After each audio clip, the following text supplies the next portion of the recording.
uma vez. E aí, hoje vamos trabalhar sobre o quê? Sobre pré-modernismo. Você tá notando diferente, não? Não. Nada de diferente? Nada. Os meus cabelos. Ué, que foi? Lavou hoje? Você é besta? A minha maquiagem.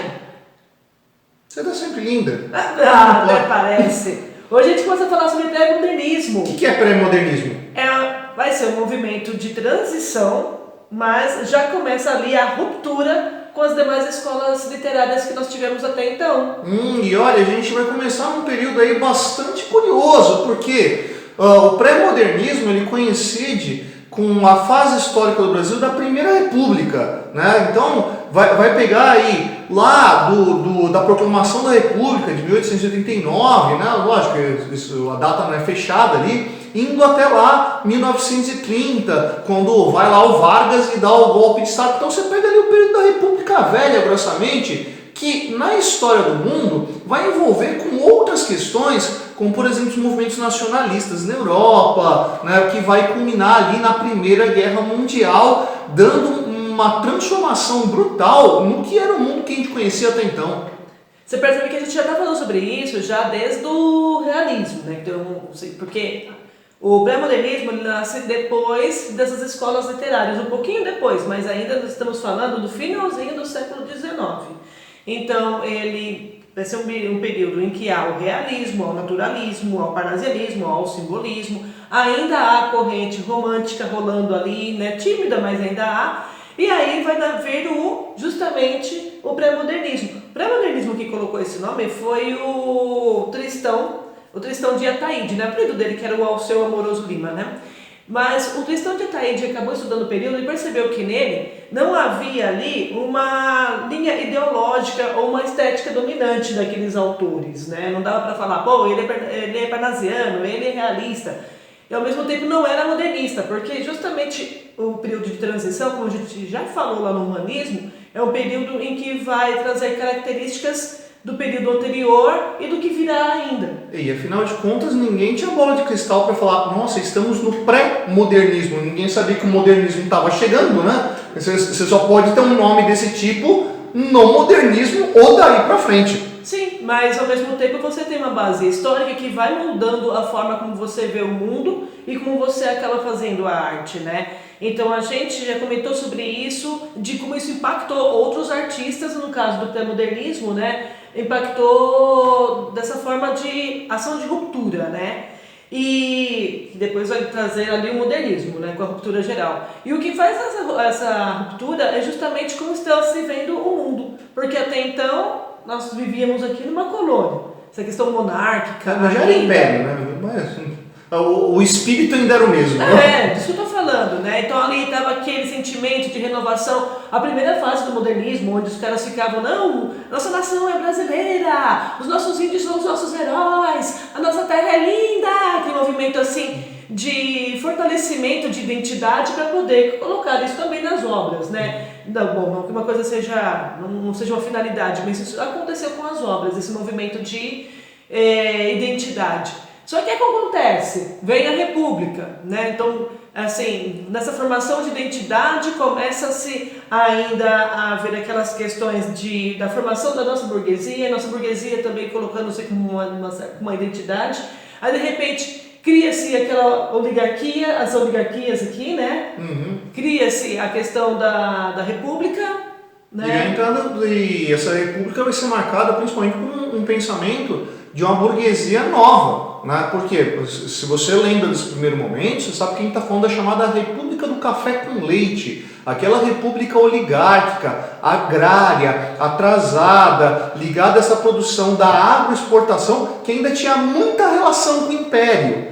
Só que já não estamos mais no Império, a gente já está num novo momento. Aliás, o Império foi morrendo de dentro para fora, inclusive com o apoio dessa burguesia que estava em transformação e que estava chegando agora num novo status, com uma nova preocupação, porque o próprio nacionalismo vai mudar. Esse nacionalismo que a gente vai encontrar agora não é mais aquele nacionalismo que quem é a professora Rosa está falando, o nacionalismo do índio, das raízes. Não, estavam perguntando de quem somos nós? Que figura que é essa que é o brasileiro? Né? Era muito mais algo interrogativo e vendo disso que brotava de novo e que não tinha nada que explicava em volta, não tinha nenhuma matriz europeia que pudesse trazer os moldes que dissesse quem somos nós pelos modelos dele. A gente tinha que construir algo nosso. Né? E esse construir, óbvio que foi confuso. Óbvio, então, que você vai ter um monte de característica misturada que ninguém vai ter um nome para si naquele momento. Né? Daí essa ideia de, não é parnasiano, não é realista, é uma outra coisa ali que está nascendo e, portanto,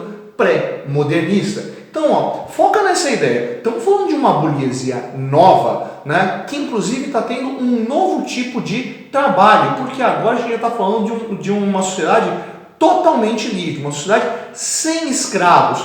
Só que, se você lembrar das últimas aulas, você lembra que o escravo ele não foi inserido na sociedade. Né? O escravo ele foi substituído. Né? Já não dá para falar o escravo, ele está falando o negro.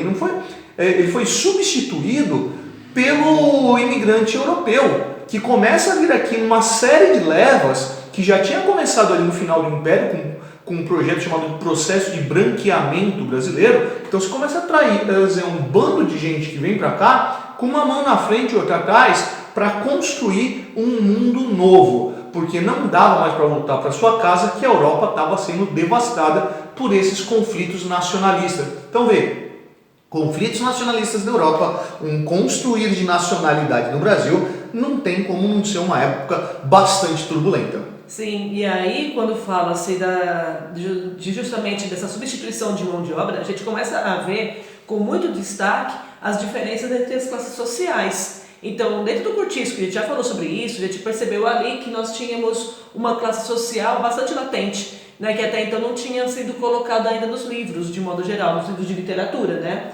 E o que a gente vai ter agora são, inclusive, autores que vêm desse meio. Olha que bacana, olha que interessante.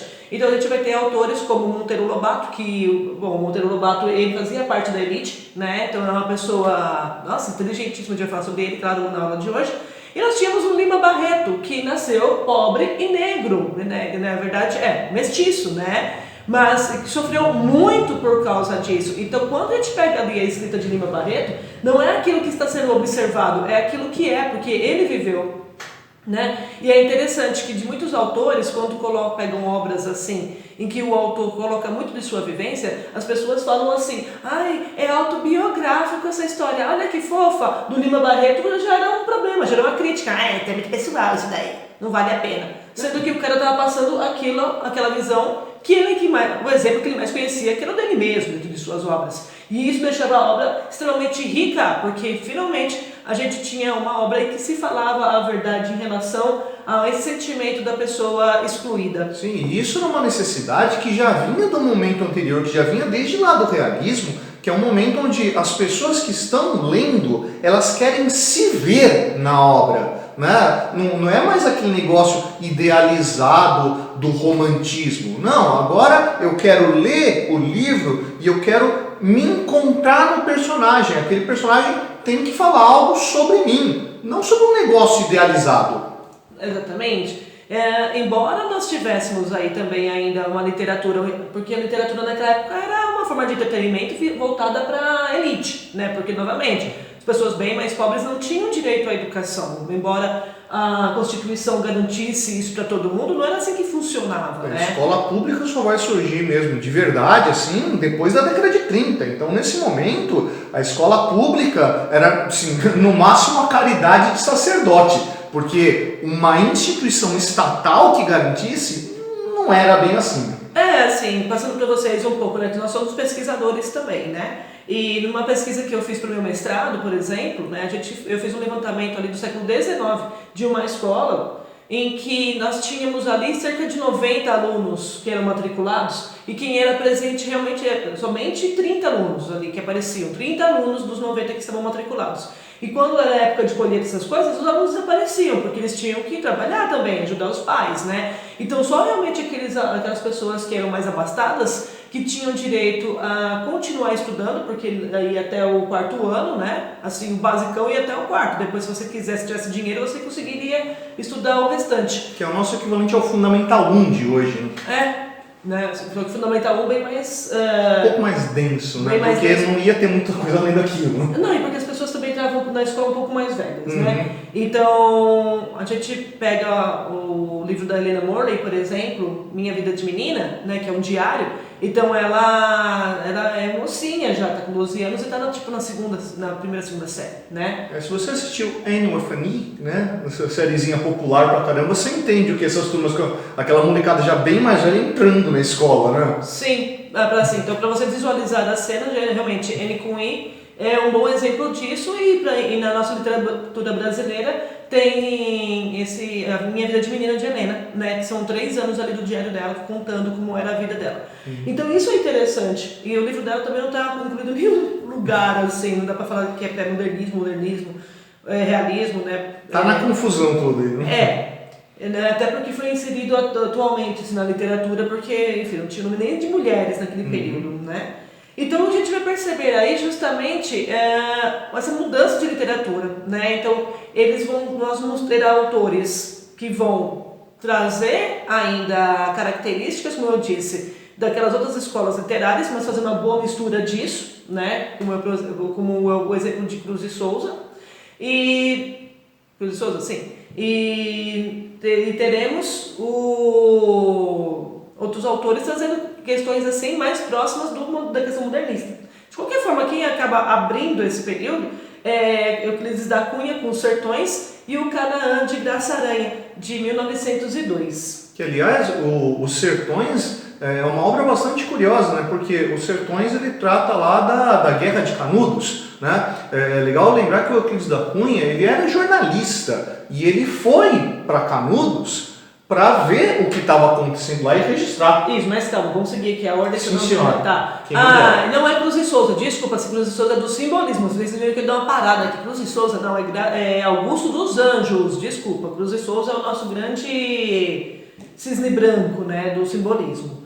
Então, vamos fazer a correção ali. Então, antes de entrar no Euclides, vamos falar do Graça Aranha. Bora! Tá? Porque o Graça Aranha escreveu Canaã. É interessante que o Graça Aranha que não tem grandes coisas para poder falar. O cara, ele pertencia à elite, ele chegou até a ser diplomata, né? Viveu fora durante anos aqui, representando o nosso país. Mas a obra Canaã, ela é muito bela, porque ela acaba trazendo também características de um Brasil que até então nós não tínhamos. Porque ele coloca na obra justamente os estrangeiros. Esse pessoal que estava vindo para substituir os negros na lavoura. Exatamente. Que, aliás, passavam por uns enroscos desgraçados, né? Os primeiros que chegaram aqui foram os primeiros a dar com cara com esse serviço aqui e foram tratados do mesmo modo que tratavam os escravos. Tanto que, assim, eles começaram a escrever cartas para quem estava vindo, de ó, vem, tem trabalho, mas não é lá essas coisas. O pessoal começou a pular do trem quando chegava na capital. Né, porque diminuía a velocidade, abria a porta lá e pulava. Então começaram a trancar o trem lá em Santos para quando chegasse no interior o pessoal tá dentro do trem ainda. Mas isso daí ainda já é modernismo. Então não, nessa época já estavam trancando. Tá, mas pensando nas nossas obras, você um pouco. Isso aí fica pra frente, isso é pra próxima aula. Isso aparece no modernismo, parece bastante. Mas assim, o que nós temos aqui, justamente a história do Canaã, é do Milkau e do Lentz, que pertence a uma colônia alemã do Espírito Santo. Tá? Então, assim, a história, é por isso que eu falei, segura aí, porque a gente sabe que isso acontecia bastante em São Paulo. Isso vai aparecer depois com autores aqui paulistas que vão contar coisas como essa, sim, né? Dentro do modernismo. Aliás, nessa época, se eu não me engano, 1870, uma coisa assim, é do finalzinho do Império, a gente teve a primeira experiência aqui no estado de São Paulo com uma fazenda completamente de trabalhadores livres, alemães, né? Que vão estar nessa condição de serem tratados como escravos, vão fugir dessa região mais próxima de São Paulo e vão lá para aquela região do chamado Cinturão Verde, chegando para as áreas de Campinas, né? Vão vazar aqui, mas já tinha experiência com um trabalhador estrangeiro, livre aqui. Sim. E o que é interessante desse livro do Graça Aranha, né, é que ele vai trazer bastante influência determinista naturalista com recursos impressionistas. Então a gente já comentou com vocês sobre o impressionismo, já falou para vocês sobre o determinismo e o naturalismo. Então veja só que isso vem bastante amalgamado ali na obra dele, né? Tá bem em conjunto. E aí o que é interessante que ele vai falar justamente de uma coexistência da xenofobia com o desejo de comunhão entre os povos numa colônia alemã. Então o Milkau vai ser justamente esse desejo de comunhão e o Lentz vai ser a xenofobia, porque o Lentz não aceita a ideia sequer de mistura entre os povos, né? Sendo que o brasileiro é uma mistura entre os povos. E o que é interessante é que o Milkau que vai assumir essa construção de um mundo novo. Então o Canaã é uma construção de um mundo novo. Por quê?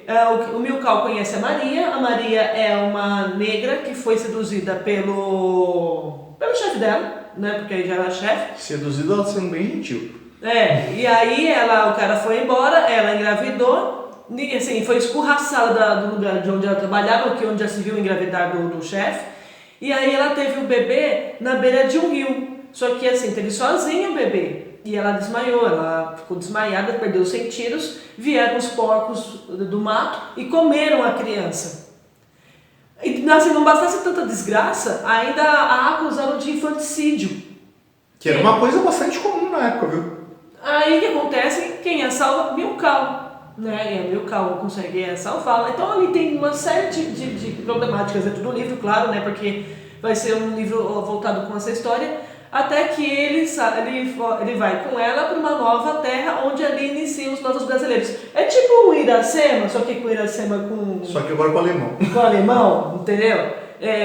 Então ali começa a nova geração de brasileiros. Então, olha só que interessante, né? Coisa que até então nós não tínhamos. Então, o Lima Barreto, o que você começou a falar, Fernando, segura um pouco aí, daqui a pouco a gente fala. Da Cunha? Porque o livro dele eu deixei por último, porque é extremamente importante, né? Ele é o penúltimo, aliás. Porque agora também já vou falar de Monteiro Lobato, que também é representante daquele período. Sim. Cara que sofre um monte de acusação, um sujeitinho polêmico aí, mas não é disso que a gente vai falar. Né? Mas nossa, o Monteiro Lobato, assim, ele tem acusações até hoje, inclusive, né? Porque, gente, assim, só toma pedrada quem aparece, né? Não tem jeito. Então, ele realmente foi uma pessoa muito presente no período dele, extremamente. Ele, como eu falei, ele era da elite, né? Ele chegou a fazer direito, né? Ele fez direito. Só que aí ele herdou uma fazenda, né, na Serra da Mantiqueira. E aí, quando ele estava lá cuidando da fazenda dele e tal, ele escreveu um artigo para o jornal reclamando das constantes queimadas que haviam e atingia a terra dele, porque já tinha noção de que queimada não era uma coisa boa para a terra. E aí ele fez um baita de uma carta para a seção dos leitores, que ficou tão bem escrito que os caras publicaram como um artigo e o convidaram a fazer parte do jornal. Então, a partir daquilo lá, o Monteiro Lobato começou a ter mais influência ainda do que ele já tinha, né? E aí ele percebeu dentro do campo do jornalismo que o Brasil tinha um ótimo mercado, ou seja, era um cara de visão, né? Um ótimo mercado editorial. Tanto que ele é considerado o fundador da indústria do livro no Brasil. E é por causa de Monteiro Lobato que diversos outros autores apareceram depois. Então, diversos autores do modernismo acabam aparecendo por causa do Monteiro, porque foi ele que abriu espaço, publicou o livro dos caras. Então, vai vendo, né? E aí ele defendia a liberdade democrática, a melhoria do sistema de saúde público, que o cara era um visionário, né? A exploração do ferro e dos recursos minerais. Tanto que ele também foi um dos primeiros caras a propor a busca por petróleo aqui na nossa terra, porque ele sabia que tinha petróleo aqui. E olha que a gente está falando do século XIX, né? Comecinho do século XX. Exatamente. Né? Então, assim, era quando o automóvel estava sendo criado. Né? Estamos falando da segunda revolução industrial, a coisa está começando. E Tio Monteiro já estava de olho nisso. Não, ele já está falando assim do 20 nisso, por quê? Porque ele falava mesmo, entendeu? O que tinha que criticar, ele ia lá e criticava. Tanto que ele escreveu uma carta pro Getúlio Vargas, né? Metendo na boca, falando que um bom governador tinha que receber elogios e que tinha que ouvir onde estavam os problemas também, que não é assim que funcionavam as coisas, né? Você não vive só de elogios, você tem que saber onde estão os problemas justamente para poder arrumá-lo. E ali ele foi preso. Ele foi preso como um traidor. Monteiro Lobato foi preso. Sim. Entendeu? Aliás, o que não faltou foi preso político durante a época do Getúlio. E aí ele foi preso, acho que ele ficou uns 3 meses preso, aí na hora que ele ia sair, ele escreveu, peguei assim, a carta que ele fez metendo a boca no Getúlio e mais em um militar. E na hora que ele ia sair da prisão, ele escreveu uma outra carta, metendo a boca no Getúlio e no militar. Não aprendeu nada. Acontece por mais 4 meses. Ou seja, ao mesmo tempo que ele fazia essas coisas, né, que ele buscava realmente a melhoria brasileira, ele escrevia livros, claro, e ainda ficava cutucando onde não devia, né? Por exemplo, ele é considerado o maior autor de obra infanto-juvenil, até hoje, né? Porque você pega os livros de infanto-juvenis, né, que é o Sítio do Pica-Pau Amarelo, ali o cara ensina matemática, língua portuguesa, ele tem um livro de gramática maravilhoso, assim, ensinando gramática para as crianças, que é uma gracinha. Sim, o Sítio do Pica-Pau Amarelo não era a principal obra dele, nem era o personagem mais conhecido, né? O personagem mais conhecido é o Jeca Tatu, né, que inclusive vai ser utilizado depois por integralista, né, para poder justificar determinadas ideias, né? Então, o Urupês, né, o Jeca Tatu aparece no Urupês, né? Então ele lança o Urupês e depois ele lança o Urupês e outros contos, né? E no Urupês ele acaba falando que o caipira ele é preguiçoso e insolente. Né? E aí, nossa, na época já recebeu um monte de reclamações, os médicos sanitaristas falando que não era bem aquilo, né? Que a pessoa tinha, no caso, tinha barriga grande, que ele descrevia, né? O Jeca Tatu como alguém que tinha barriga grande, sempre era muito preguiçoso. E aí falou-se, né, que por causa da lombriga as pessoas ficam desanimadas, ou seja, o Jeca Tatu tinha lombriga. Uhum. E aí depois, quando ele publicou Urupê e outros contos, né, ele pediu desculpas pro Jeca Tatu. Então no livro tá, você me perdoa? Ele falou desse jeito, bem bonitinho, né? Enfim. Aliás, ele é um baita de um cara de visão editorial, né? Na hora que você vai observar assim, a obra do Monteiro Lobato, o que ele tem de revisão da própria obra, né? Porque você pega uma edição, o texto está de um jeito, você pega outra edição, ele já mudou partes do texto porque não agradou o público, né? Então o cara alterava a coisa assim, e era para ser comercial mesmo, tinha que atingir o público leitor dele. Também.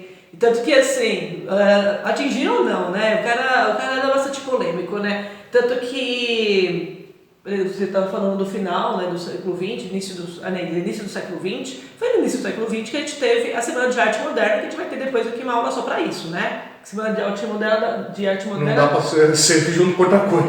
Uma aula só para isso. E aí o que aconteceu? Ali na frente do Teatro Municipal de São Paulo, né, tinha a antiga Mesbla, né, que era uma loja de departamento. E na parte de baixo não, no andar térreo, hoje tem as lojas lá, a gente vai lá, tem as lojas, tudo dividido, mas ali era um espaço grande de exposição. E a Anitta Malfatti expôs as obras dela. A Anitta, ela tinha viajado para a Europa, tinha recebido as influências da vanguarda europeia, que é a próxima aula, e voltou e expôs as pinturas dela.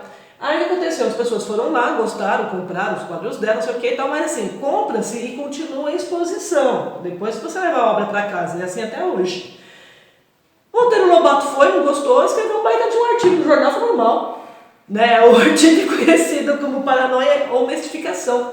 Né, falando, esses modernistas perderam totalmente o sentido de gosto pela arte, não se viu uma coisa daquela. Ela meteu a boca na mulher. Aí, assim, os quadros que ela tinha vendido foram devolvidos.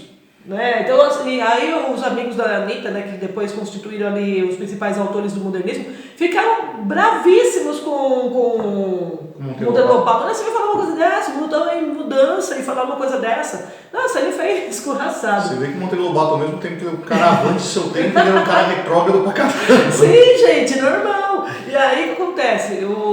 Só que novamente, o Oswald de Andrade, ele ficou assim muito bravo e falou muito mal do Monteiro. Só que quando o Monteiro morreu, né? E aí o túmulo do Monteiro Lobato tá lá no cemitério da Consolação, né? Se for lá visitar para olhar, tudo bem, né? Só isso, hein, gente? Nada de vandalismo. Ele fez um discurso arrasador, o Oswald, né? Ele falou inclusive dos corruptos do Brasil daquela época. Falava, agora os corruptos estão livres para poder fazer o que querem, porque o Monteiro também pegava no pé de todo mundo. Entendeu? Então, ao mesmo tempo que ele provocava, ele também era uma boa pessoa. Então, Por exemplo, atualmente fala-se muito da forma como ele falava dos negros em suas obras, né? Mas existe um conto, A Negrinha, que de verdade, se você ler aquele conto sem chorar, você não tem coração, né? Porque só de lembrar já embarga a voz, porque realmente é um conto muito bonito, em que ele fala como uma negrinha, ela é maltratada na fazenda. Então ela nasceu ali, a mãe dela era empregada, e a mãe dela faleceu e a menina era tratada pior do que o cachorro. E a menina, no final do conto, ela não, como é uma criança inocente, não sabia que poderia ser tratada melhor. No dia em que é tratada melhor por causa de umas crianças brancas que vieram, que eram sobrinhas da dona da fazenda, que vieram e a dona da fazenda deixou brincar com as meninas, né? Ela percebeu o que era felicidade e a menina entra em depressão. Então é um conto extremamente, procurem, A Negrinha, é extremamente bonito e fala justamente dessa parte do negro, né, que... Assim, a construção racista da época. Sim, e de como a pessoa sentia isso, o negro sentia isso, e assim, de uma situação tão complicada que o negro nem sentia porque não sabia que era tão maltratado em algumas ocasiões como é. É a normalização do mal, né? A normalização do preconceito. Na hora que você acha que a vida é isso mesmo e acabou, não tem como ser melhor. Exatamente, é sobre isso que o conto trata, entenderam? Então, é um autor Lobato, né? É um autor, assim, para ser discutido de diversas formas. Bom, Euclides da Cunha vai ficar para o final, porque o Fabio também vai ajudar bastante sobre Euclides. Peraí, eu acho que eu fiz alguma bobagem aqui. Eu fiz, peraí. Eu dividi Augusto dos Anjos sem querer. Que Augusto dos Anjos é o poeta desse período. Então, peraí, que eu fiz besteira. Então vamos continuar aqui. Então a gente fala de Euclides da Cunha mesmo. Tá bom. Tá? Fora o Monteiro, claro, a gente vai ter o Euclides, que o Fábio já estava super empolgado falando dele. Porque assim, o Euclides que não está falando, ele era jornalista, ele foi lá para Canudos, né? Só que o Euclides da Cunha, ele chegou já na terceira leva de tropas para combater Canudos. Quando ele chegou lá, Canudos já estava devastado. Ou seja, a visão que ele teve de Canudos era algo bem mais depreciativo do que realmente era. Tanto que o livro dele, não na época, mas posteriormente, vai começar a receber uma série de críticas, né, de infidelidade histórica e tudo mais. Mas por quê? A visão que ele teve foi limitada e ajudou a construir toda uma imagem do que era esse tipo de rebelião e que mostrava justamente o que era o conflito da época. Porque se você lembra lá da historinha de Canudos, você lembra de Antônio Conselheiro, você deve lembrar que ele chamava a República de o anticristo da República. Porque a República não trouxe nada de bom para essa população sertaneja. Porque a República estava preocupada não com esse campesinato, mas com uma sociedade moderna, tentando levar um desenvolvimento principalmente urbano, o que excluiu essa camada aí, e Euclides da Cunha, infelizmente, vai ajudar a compor a imagem desse pessoal como um bando de bárbaros selvagens. Mais ou menos, assim. Porque o que é interessante do Euclides? O Euclides, ele era engenheiro, nossa, o cara é inteligentíssimo, tá? O cara, ele era engenheiro, ele era autodidata, então ele também estudou sobre ciências humanas. Então, por isso que a obra dele é completa e não serve só para literatura. Quando eu falei o professor vai querer falar um pouco, porque os Sertões ele é estudado por diversas outras disciplinas, porque ele acaba pegando um conceito bastante interessante, porque o Euclides da Cunha podia, né? Ele tinha conhecimento para isso. O cara era extremamente inteligente, né? E era engraçado porque ele tinha uma veia abolicionista e republicana ao mesmo tempo. Então, quando o Floriano Peixoto acaba entrando na República, né, e o Deodoro Fonseca... Começou com o Deodoro e foi pro Floriano. Isso. Ele fazia parte desse grupo que estava sendo super empolgado com a questão da República, né? E então ele trabalhou com essas áreas, né, durante a vida dele, e também escrevia bem, claro, né? Até que em 1986 ele foi mandado para realmente cobrir a Guerra de Canudos. Então ele foi com uma visão nacionalista, né? Por quê? Porque a guerra, assim, Canudos em si começou a incomodar muita gente. Primeiro começou a incomodar os agricultores daquela região, por quê? O Fábio falou, o sertanejo foi largado de mão. Os caras não tinham absolutamente nada naquele ambiente de seca, não tinha perspectiva de vida nenhuma.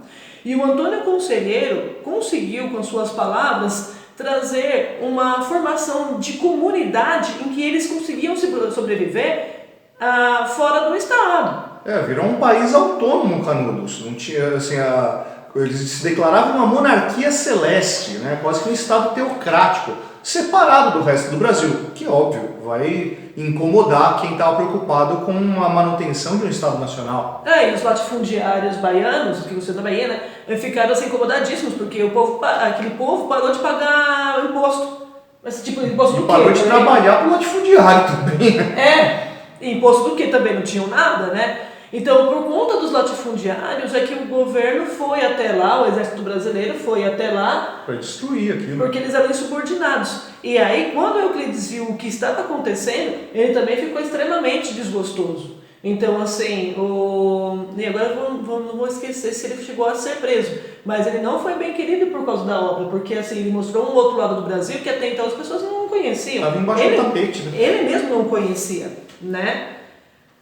E a obra dele, como eu comentei, né, Os Sertões, vai se tornar tão importante, né, de tudo aquilo que ele registrou, que ele se tornou membro do Instituto Histórico e Geográfico Brasileiro e da Academia Brasileira de Letras. Percebe como ele é interdisciplinar, né? Ele escrevia no estilo barroco científico, que é um estilo bastante rebuscado e com expressões científicas, afinal de contas ele tinha conhecimento daquilo que ele falava. E ele denuncia, sim, a situação miserável do sertanejo, mostrando mostrando também o fanatismo religioso como consequência do abandono do Estado. A imagem do cara selvagem e bruto. Então, olha só como uma coisa está ligada à outra, gente. A partir do momento que você não tem ali um suporte, você faz com que as pessoas sem educação se tornem fanáticas potenciais e comecem a acreditar em coisas que de repente nem faria sentido. Por isso que você deveria estar estudando. Exato. Então ele acabou vendo essa subordinação. O Euclides da Cunha, antes de falar do sertão, era uma pessoa também bastante interessante, porque assim, inteligentíssimo, não sei o que e tal, mas teve uma série da Globo, né, sobre a vida dele, porque ele também teve uma vida bem complicada, né, ele se casou, tudo, aí ele foi cobrir a Guerra de Canudos, quando voltou descobriu que a mulher dele tinha um amante, aí ele foi lá para matar o amante e acabou sendo assassinado. Então o Euclides da Cunha ele foi assassinado. E dizem que ele tinha um quê de esquizofrenia lá, que ele não batia muito bem, né? E que isso acabou provocando também a morte dele e a traição da esposa. Mas depois, bom, enfim, a esposa acabou ficando com o amante. O filho dele foi tentar vingar a morte do pai e também foi morto por esse amante. O amante era militar, né? Tinha muito bem, diga-se de passagem. E no final das contas, a esposa dele acabou também sendo traída pelo cara. Então, assim, fora os sertões que ele escreveu e as outras narrativas, a vida dele também já era uma tragédia. Já era uma tragédia completa. Bom, mas voltando aos sertões, que é o que interessa, né? Ele é dividido em 3 partes: a terra, o homem e a luta. A Terra é bastante interessante porque ela vai trazer essa formação das ciências naturais do Euclides, né? Porque ele vai falar com bastante primor sobre o relevo, o clima, a fauna e a flora. Por que isso é importante, professora? Porque ao entender o espaço geográfico e tudo aquilo que as pessoas tinham para poder conviver, você entende o porquê que elas estavam num estado miserável, tá? Então, construir ali a figura da região dá para você entender uma porção de coisas, né? Inclusive do porquê que elas não saíam de lá. Porque as pessoas pensam, é só sair, né? Como se fosse uma coisa fácil. Como assim, se não tivesse uma relação do homem com a terra. E aí ele entra justamente no segundo capítulo, que é o homem, né? Que ele vai fazer um estudo detalhado dos componentes que forjaram as etnias das pessoas que habitavam aquela região. Quase que um estudo antropológico. Sim, né? Para daí chegar na luta, que é justamente narrar até o fim do conflito. Por quê? Não tinha como não ficar abismado com aquilo, porque você fala, foi o que o Fábio falou. Foram 3 tentativas, na quarta que conseguiram vencer. E o Canudos não se entregou. Gente, morreu criança, morreu mulheres, até conseguirem matar o Antônio Conselheiro, que era um senhor de idade. O conselheiro ele já não estava mais nem vivo no final, quando devastaram Canudos. né? Depois que acabaram com Canudos, foram lá e desenterraram o sujeito que já estava morto, porque não sobrou nada. Não sobrou. Hoje, se você for para Canudos ainda é um ponto turístico. A única coisa que tem lá é um cruzeiro. Acabou. Todo o espaço foi destroçado. Vocês não imaginam isso, gente? Então isso é contado, né? Desenterrar o cara para poder falar, o corpo dele tá aqui, assim, ele tá morto, e ele é um senhor de idade. Levaram a cabeça dele pro Rio de Janeiro, tipo coisa que fizeram com um Lampião, que é da mesma época, que no mesmo momento, levaram a cabeça dele para estudo. Então, vocês entendem? Então, não tem como não ficar abismado com essa situação toda, né? E, enfim, isso não caiu muito bem no gosto do governo no período, né? Que também não caía no gosto das pessoas no período era Lima Barreto, como eu falei pra vocês, né? Aquele cara nasceu pobre, ficou órfão de mãe aos 3 anos, o pai ficou desempregado e aí conseguiu arranjar emprego de almoxarife no hospício, né, no Rio de Janeiro. E ali, depois de almoxarife, acabou ficando como caseiro ali, né? E passou a vida toda no hospício. Então o menino foi criado dentro de um hospício. Só que o que é interessante é que ele era afilhado do Visconde de Ouro Preto. E assim, né, gente? Quando a gente vê uma pessoa bastante inteligente, às vezes as pessoas acabam investindo nisso porque sabem que vai dar frutos. E o Visconde fez justamente isso com o menino. Ele estudou no Colégio Dom Pedro II, que até hoje é um colégio de renome do Rio de Janeiro. Exatamente. Então ele estudou lá, então, assim, mestiço e pobre, imagina, ele era escorraçado o tempo todo pelos alunos, pelos colegas, né, Tanto que quanto mais ele era escorraçado, mais ele se metia nos livros. Então ele realmente era um dono de conhecimento completo. A gente já falou de livro aqui que retratava esses colégios do Rio de Janeiro. Exatamente. Aí ele entrou na Politécnica, né, ele ia ser engenheiro, só que justamente por causa da sua condição de pobre e negro, ele não conseguiu terminar os estudos. E aí ele foi ser escrevente da Secretaria de Guerra e colaborador da imprensa, né? Só que as pessoas não gostavam dele justamente porque ele era extremamente crítico. Ele lia muitos livros realistas, sobretudo dos autores russos, né? Que a gente vai já ter uma questão do comunismo ali. E romances de enfoque social. E é claro, gente, quando a gente começa a falar sobre isso, incomoda. As pessoas não gostam que seja levantada essas verdades. Então, ele, durante o período enquanto ele esteve vivo, ele não era bem tratado pela sociedade em que ele vivia, né? Então, Lima Barreto, hoje, nossa, tem um estudo maravilhoso, eu não vou lembrar o nome da autora, mas ela lançou, assim, trazendo essa biografia da vida de Lima Barreto, e realmente é uma história de vida para você ficar muito orgulhoso de uma pessoa como ele ter vivido e mesmo vivendo o que ele viveu, não ter se calado, entendeu? Então, e assim é a obra dele. Ele vai mostrar a desigualdade entre as classes sociais, o preconceito racial, o preconceito sofrido pelos negros e mestiços, né? E vai ter, como eu já comentei aqui, essa obra criticada pelo excesso de pessoalidade, né? Que depois, para outros autores, olha que legal, é autobiográfico. Não pode, né? Porque são 2 pesos e 2 medidas sempre, né? E o principal livro dele, muito atual inclusive, é O Triste Fim de Policarpo Quaresma. Aliás, Policarpo Quaresma é uma figura interessantíssima, um personagem assim que você fica com um sentimento esquisito diante dele, da ideia de que, nossa, como é que pode existir um cara como Policarpo Quaresma e eu acho que eu conheço alguém desse tipo, Alguém, né? Infelizmente. O Policarpo, né, para vocês terem uma noção, ele tinha um gosto exacerbado pelos temas nacionais. Então o cara era um nacionalista absurdo, assim. Ele é aquela pessoa que realmente buscava pela questão brasileira, né? Então nenhum autor romântico foi como Policarpo Quaresma, mas lembra que ele era um personagem, tá? Tanto que assim, no início da obra ele até quis aprender a tocar viola, porque ele acreditava que as modinhas eram as verdadeiras manifestações mais puras, verdadeiras e puras da música popular brasileira, né? Então era a questão da modinha de violão. Ele chegou a estudar tupi, né? E chegou a propor para a Câmara dos Deputados que o idioma fosse oficializado como língua brasileira. E aí o pessoal, né, chegou até a publicar isso no jornal, assim, e começaram a zoar com a imagem do cara, não percebeu? E aí, porque ele ainda insistiu no fato, e aí ele foi tido como louco, entendeu? Mas os integralistas vão achar o máximo. Nossa, ele é tido como louco. Onde você vê uma coisa dessa? Ele acabou ficando, né, insatisfeito com a situação, vendeu tudo que ele tinha, comprou um sítio, né, e foi viver de agricultura. Só que na cidade onde ele foi, ele acabou sendo perseguido pelo prefeito, porque o prefeito estava propondo imoralidades políticas para as quais o Policarpo não concordava. E aí pronto, claro, né, foi perseguido pelo prefeito. Olha lá, vocação agrária, nacionalista, ultramoralista, era um integralista da época, né? Só que o que acontece, né? Ele também é atraído pela natureza e aí o sítio dele não consegue. Foi atacado por pragas, foi isso. Foi atacado por pragas, claro, não consegue produzir e aí ele vai também à falência, né?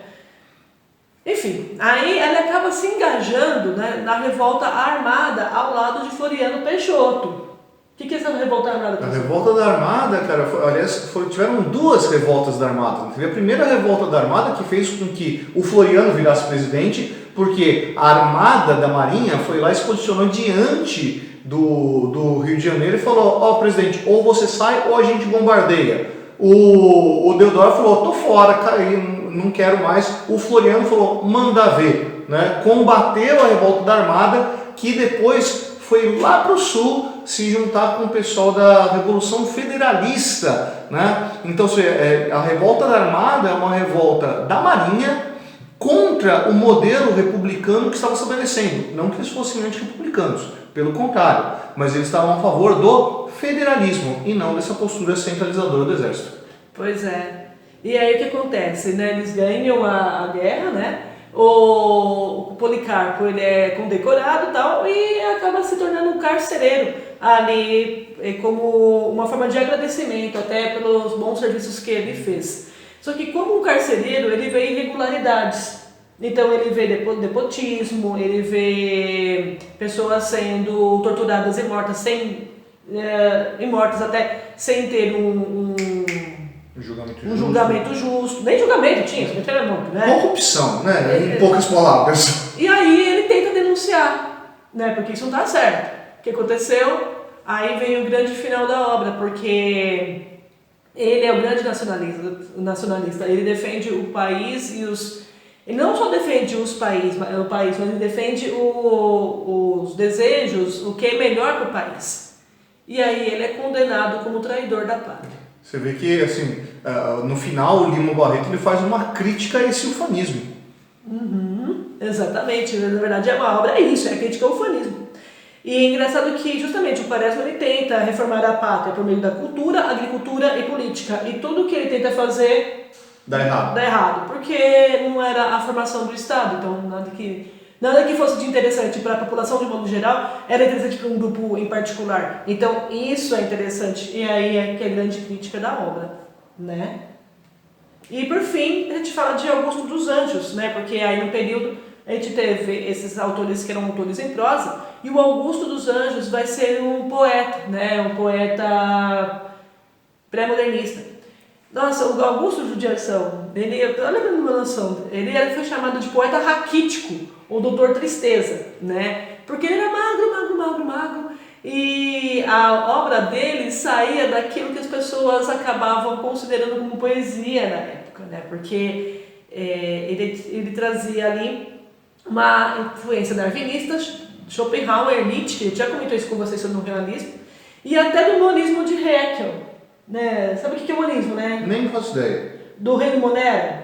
Não faço ideia que você está Aquela teoria em que todos os outros organismos nasceram de um organismo único. Ah, sim, de que tudo brota é um darwinismo radical, assim, que um único ser gerou tudo em volta do que a gente vive hoje. Exatamente, então ele tinha essa concepção, o Augusto dos Anjos também, né? E ao mesmo tempo que ele era católico, ele acabava ali seguindo uma doutrina budista, né? Porque ele tinha a negação da vida material pela tortura moral contínua. Então ele tinha essa expectativa, assim, engraçado, ele era católico, mas ele tinha essa noção, né, dessa negação da vida material. E ali ele vai apresentar uma obsessão pela temática da morte, né, muito aprofundada. Que tem tudo a ver com o budismo, inclusive, né? Uma religião bastante pessimista. Sim. ele vai trazer termos científicos ali, então vai ter hiperbólico, verborrágico, chamam até de apocalipse verbal, por isso que as pessoas não gostavam muito dele, né? Porque eram versos fortes, né? E difíceis de ser decorados, porque ele era polissílabo, ele usava palavras muito longas para poder constituir a poesia dele, né? Então, ao mesmo tempo que ele é o arauto da modernidade, né? Porque ele se demonstra pequeno diante do caos da modernidade que está aparecendo ali no universo, e isso era moderno porque era o reconhecimento dessa ação. Ao mesmo tempo, ele trazia na sua poesia um gongorismo ali. Um gongorismo a gente já viu lá dentro do barroco. Então, assim, eram versos que tinham aquele rebuscamento formal exagerado do cultismo barroco, né? Ao mesmo tempo, ele tinha um cientificismo naturalista, então aquela questão que a gente falou lá no naturalismo, de serem obras que pegava bastante essa questão sinestésica, aparece, né, patológica até, aparece nos versos de Augusto dos Anjos. Ao mesmo tempo, também tinha um quê parnasianista. Olha só, então imagina, o cara era um radical, né? Porque ou você era parnasiano, ou você era simbolista, ou você era o Augusto dos Anjos, porque assim é tudo. Por isso que esse poeta raquítico foi um professor professor ali dos primeiros anos, que acabou fazendo um poema não, minto, acabou fazendo um artigo chamando ele de poeta raquítico, porque ele se viu essa poesia dele fazer sucesso. O cara não gostava do cara e acabou ali criticando. E aí ele respondeu a esse professor por meio de uma poesia. E ele coloca assinado o poeta raquítico, porque foi assim que o professor chamou ele, né? Porque realmente não eram versos fáceis de serem decorados. Mas ao mesmo tempo, assim, nós temos ali aquela questão parnasiana, porque de 4.300 versos que ele fez, 4.300 versos, 4.000 deles eram decassílabos. Também tinha a questão simbolista, que nós já conversamos, então os versos deles eram extremamente musicais, né? Tinha ali o uso das maiúsculas e também o gosto pelos temas obscuros, que a gente também já viu dentro do simbolismo. E ao mesmo tempo ele trazia o expressionismo alemão ali, trazendo uma deformação caricatural e cruel da realidade. Então o cara assim, ele era sensacional. Tanto que aqui no meu roteiro eu tenho 2 páginas só dele, assim.